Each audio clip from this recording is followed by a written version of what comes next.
Bueno, arrancamos entonces. Yo soy Gonzalo Barros, soy residente de primer año del servicio, no sabemos hasta cuándo. Y lo que les voy a presentar hoy es, a ver que esto no me deja, ahí está. Lo que les voy a presentar es la publicación de los resultados finales a 52 semanas de seguimiento del ensayo Spirit Head to Head, que evaluó eficacia y seguridad de ixekizumab versus adalimumab. Recordemos, dos anticuerpos monoclonales, un inhibidor de interleuquina 17A y un anti-TNF en pacientes con artritis psoriásica activa, naive de biológicos. Estos resultados se publicaron en Annals ahora el mes pasado, al igual que los resultados a 24 semanas, donde se había mostrado superioridad de ixekizumab versus adalimumab para el resultado compuesto, ACR 50 y PASI 100 simultáneamente, junto con la no inferioridad para ACR 50 y la superioridad para PASI 100. En esta publicación que les muestro ahora, Smolen y colaboradores informan los resultados de eficacia y seguridad a 52 semanas, junto con los resultados de los análisis de subgrupos preespecificados basados en el uso concomitante de DIMAR sintéticos y la presencia o ausencia de psoriasis moderada grave. Fue un estudio multicéntrico, randomizado y abierto, con evaluador cegado. Los pacientes tenían que tener más de 18 años de edad, un diagnóstico establecido de artritis psoriásica por criterios Caspar, de al menos 6 meses de evolución, con artritis activa, psoriasis activa con BCA mayor a 3, falla DIMAR y ser vírgenes de tratamientos biológicos. Se excluyó a pacientes con infecciones graves o malignidad cercana al inicio del estudio y mujeres embarazadas o en periodo de lactancia. Fíjense que fueron randomizados 566 pacientes, 284 por brazo de tratamiento.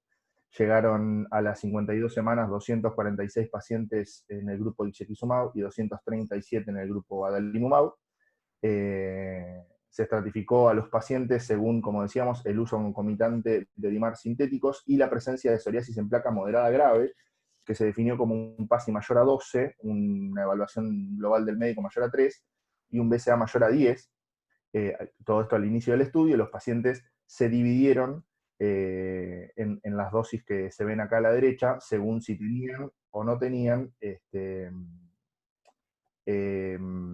psoriasis moderada severa. Para ixekizumab, la dosis inicial fue de 160 miligramos en la semana 0, y según la gravedad de la psoriasis, los pacientes con psoriasis leve recibían 80 miligramos cada 4 semanas, y los que tenían psoriasis moderada severa, 80 miligramos cada 2 semanas, de la semana 2 a la semana 12, y después de la semana 12, cada 4 semanas, 80 miligramos a partir de la semana 16. Los que recibían adalimumab, los que tenían psoriasis leve, 40 miligramos cada 2 semanas, y los que tenían psoriasis moderada severa recibían una dosis inicial de 80 miligramos, seguido de 40 miligramos cada 2 semanas. Los DIMAR sintéticos permitidos fueron metotrexate oral o parenteral de 10 a 25 miligramos por semana, leflunomida 20 miligramos por día, sulfasalacina hasta 3 gramos día, y ciclosporina hasta 5 miligramos por kilo por día. No se permitieron cambios en las dosis de DIMAR durante las primeras 24 semanas del estudio, y bueno, las visitas fueron cada 4 semanas hasta el bloqueo de la base de datos, como les decía, en la semana 24 para la primera presentación de resultados, y hubo 3 visitas posteriores en la semana 32, 40 y 52, que fue en el momento en el que finalizó el estudio. Acá les muestro los puntos finales de eficacia. Fíjense el endpoint primario. Les recuerdo cómo fue la superioridad de ixekizumab versus adalimumab para alcanzar la respuesta simultánea a ACR50 y PASI 100 en la semana 24. Y dos puntos finales secundarios principales: la no inferioridad de ixekizumab para la respuesta a ACR50 y la superioridad para PASI 100. Todo esto en la semana 24, y que fueron evaluadas al final de seguimiento también a las 52 semanas. Además, como pueden ver, se evaluaron otros resultados preespecificados secundarios en la semana 52. Se incluyen índices de respuesta articular, a nivel de entesis, de dactilitis, piel y calidad de vida. Se evaluaron también eventos adversos emergentes del tratamiento, con especial interés en citopenias, infecciones, reacciones en el sitio de inyección, neoplasias malignas y enfermedad inflamatoria intestinal. Los análisis de los puntos finales de eficacia se realizaron, como les decía, en la semana 52, con la población por intención de tratar. Las variables categóricas se evaluaron mediante los modelos de regresión logística. Los pacientes con datos faltantes sobre la respuesta clínica fueron tomados como no respondedores. Acá se muestra la tabla 1 con las características demográficas basales. Fíjense edades comparables en los dos grupos.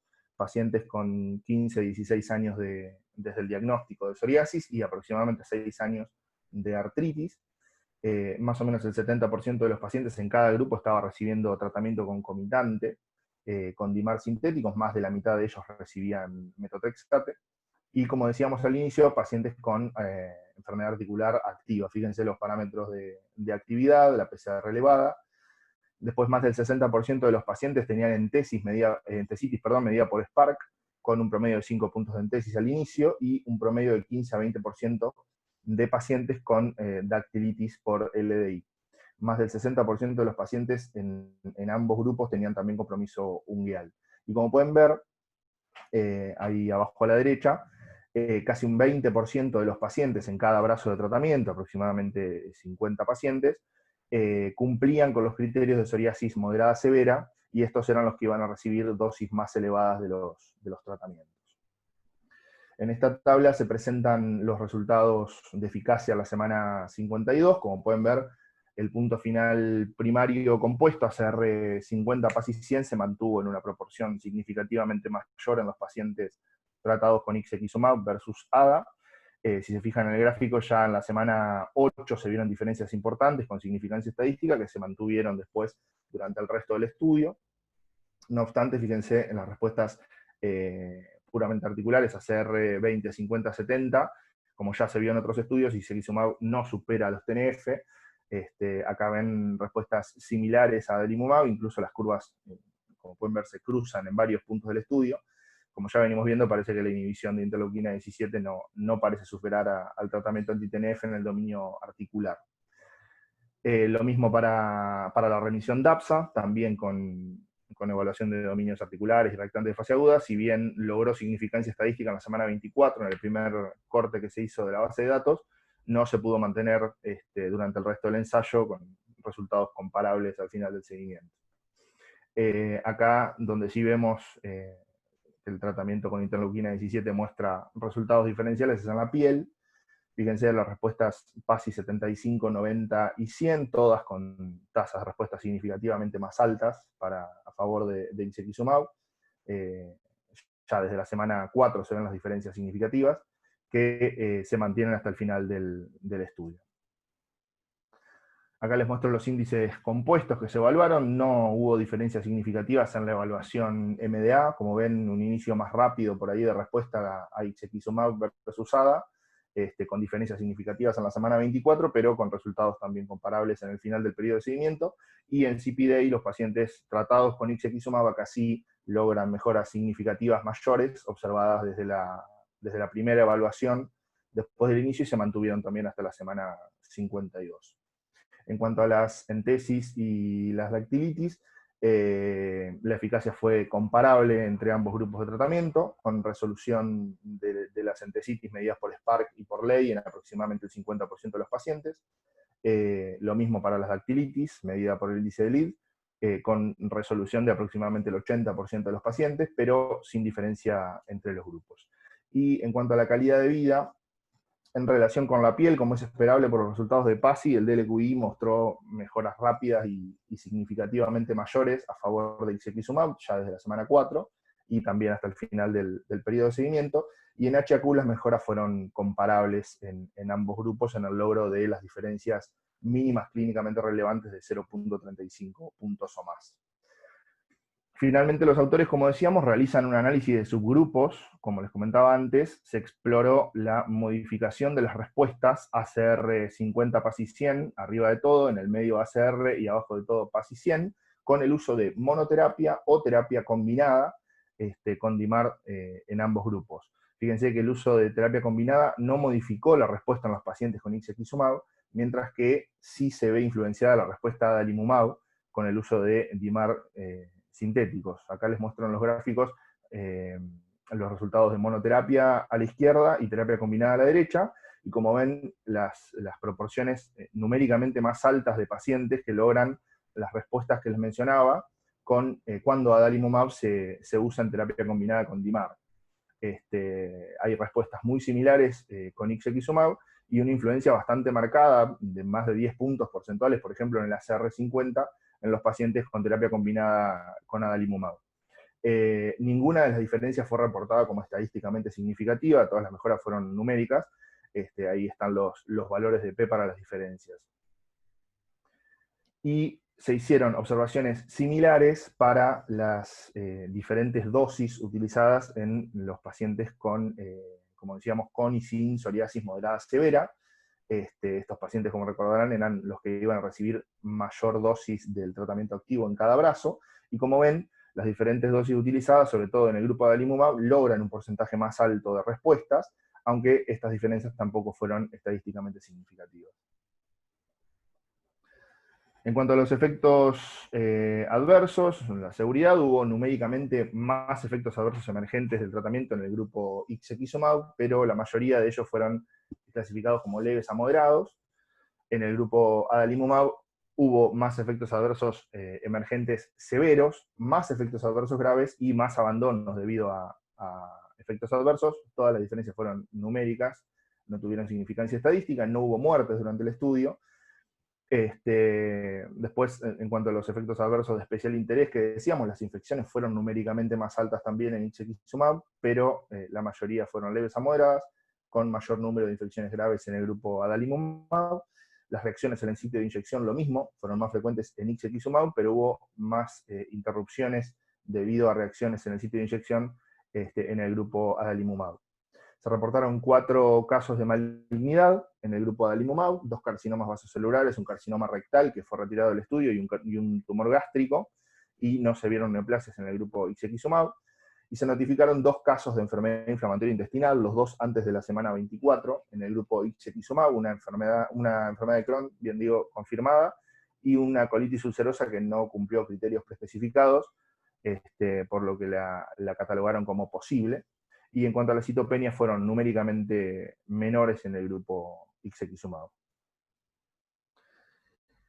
Ixekizumab, como conclusión, mostró mejor performance en la piel, obteniendo significativamente mejores respuestas en este endpoint medio híbrido que armaron, ACR50, PASI 100 y PASI 100 aislado, con diferencias marcadas tempranamente en el seguimiento y manteniendo la diferencia hasta el final del ensayo. Como se vio en otros estudios, la inhibición de interleuquina 17 no logra resultados superiores a TNF en los dominios articular, entesal y dactilítico, pese a estos outcomes diseñados a medida. Se ve claramente que las terapias no superan a TNF en estos aspectos de la enfermedad. Y por otra parte, bueno, se destaca que las tasas de respuesta para ixekizumab no se vieron influenciadas por el uso concomitante de DIMAR, mientras que sí se observaron tasas de respuesta numéricamente más altas en el grupo de adalimumab cuando se usó en combinación con DIMAR sintéticos. Este efecto beneficioso de la terapia combinada en artritis psoriásica, sobre todo, todavía está en discusión, por lo que el ensayo aporta datos al respecto. Y como veíamos, bueno, las diferencias en el régimen de dosificación de ixekizumab viada con respecto a la presencia o ausencia de psoriasis moderada severa no tuvieron efectos significativos sobre la respuesta a los biológicos. En general, los perfiles de seguridad de los 2 brazos de tratamiento fueron consistentes con ensayos clínicos previos. Y en cuanto a las limitaciones del estudio, primero su diseño abierto, y lo que hubiera estado bueno por ahí es la medición de anticuerpos antidroga, que podría haber explicado por ahí el impacto diferente que se vio en el uso de terapias combinadas. El estudio fue obviamente financiado por Lilly. Y nada más que eso. Bueno, gracias Gonza, muy bien presentado. No sé si alguien quiere hacer algún comentario o algún aporte con el artículo o algo relacionado.